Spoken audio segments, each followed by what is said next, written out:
Alright guys, welcome back to Yoast Build. So, it's been a long time since I made a video. A lot of things have happened. Got a different job. I now work in the oil industry doing restraints. You see snowbunny over here. You see the GTO. You see the Integra. But you see one car is missing.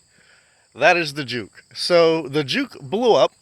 So, we're going to get into doing a build on that later on the channel.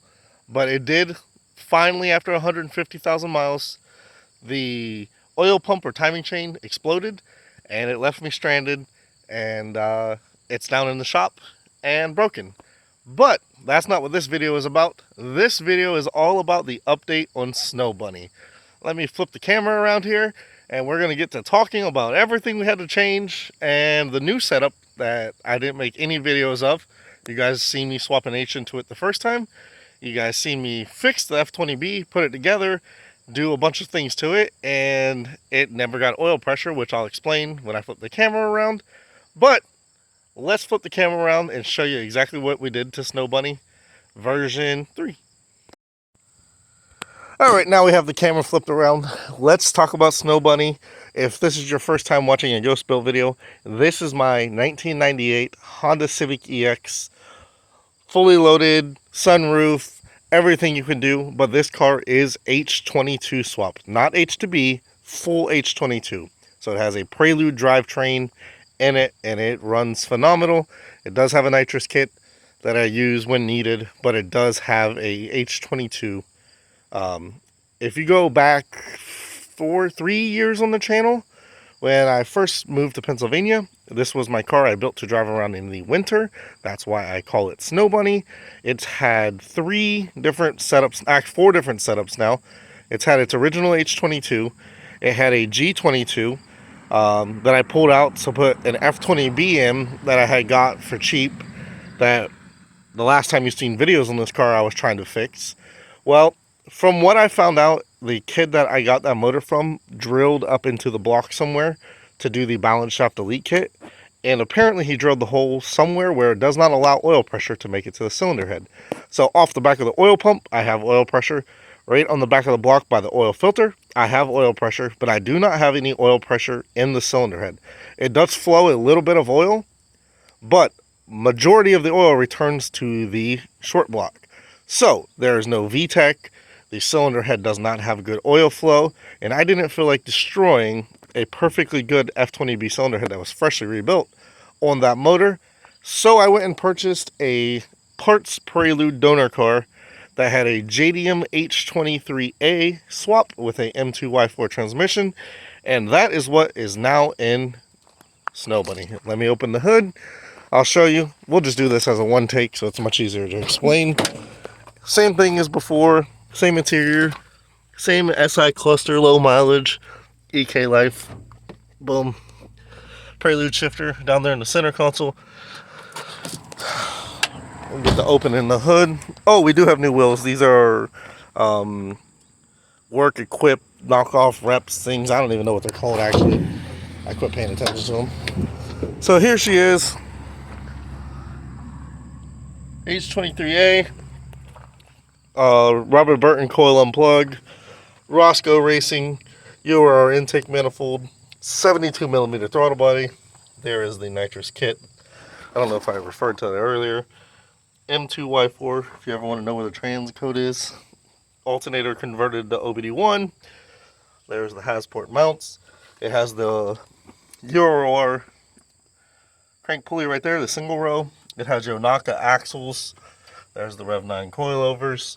And basically, this is the exact same way it was before. There's all the stickers, insane shafts, even though they're Yonakas. But it had Cometic head gasket, everything, Robert Burton Racing. This does have the coil unplug. So you basically just use the distributor as the crank and cam signal. And then you use the K-series coils on your H22. I haven't put the car back on the dyno. It is still on the base map from the G22. It is still on 1000cc injectors with E85. Like I said, it has Rev 9 coilovers. It does have the Tri-Y PLM header It does have full 3-inch exhaust. But the good thing with this motor and transmission is I got it for a really good price, which gave me bad hopes that the motor wasn't in good condition as I thought it would be. But I was promised that it would run good. And I've driven it a couple of times now, and it runs very good. It probably pulls a little stronger than my G22 did. When I took the G22 out, I found that 2 of the spark plugs were pretty melted from spraying it randomly. And then, like I said, with the F20B, we never had great oil pressure or anything, so we never got to experience that. But the whole reason why we built this car in the first place, like I said, was to drive it in the winter. Well, we also have our K24 Integra over here, and I always wanted to see this car and this car race each other at the track, but I never had both of these running at the same time. I kind of put this car together for my brother. My brother loves Integras. I'm more like the Civics. And then I fixed that, made it run. Then I broke this. Then we broke that. We had starter issues. Then I broke this again. So we've never actually had both of these cars at the track at the same time with me and my brother Kevin racing Hondas. I've tried to make, I think, 2 passes in this car ever. It had a spec stage 3 clutch in it, or spec stage 2 clutch in it, and at high RPMs the clutch would engage. So if you tried to use 2-step or anything to leave at the track, the clutch would engage, so the car would roll forward through the beams, which absolutely was horrible because you could not get the car to 60 foot well. But I do have a set of 22-inch slicks. I do plan on taking this to the track once I get it tuned and everything. Like I said, on the map it's on, it runs phenomenal, but the map was for my G22, which has Pro 1 cams and everything in it, so the air fuels are not exactly right, and it also has E85 in it that sat for a long time. This car over here, if you guys haven't watched the videos or I haven't really done any updates on it, this is a 94 GSR. It is all original interior and everything, just like the EK, so it is full weight, everything. This car is K24, the RBB3. It has an RBC intake manifold, a little short runner right there. It has the Oasis mounts. It has a tri-Y header on it.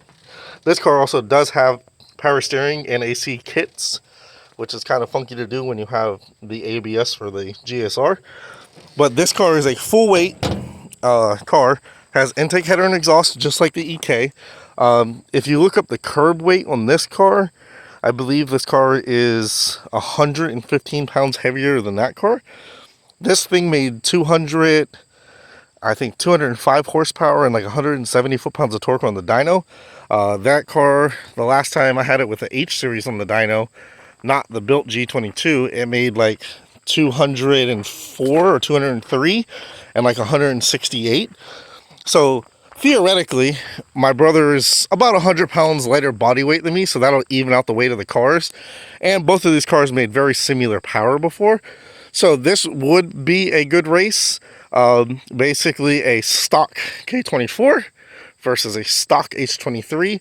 Both have intake manifolds, both have good headers, both have good exhaust, both are on Honda, so they're very similar. This is kind of the adventure I was going for with the F20B, because then it would have made it fair where this car is a little bit lighter with a 2-liter, this car is a little bit heavier with a 2.4 liter, but now it's a 2.3 liter car versus a 2.4 liter car.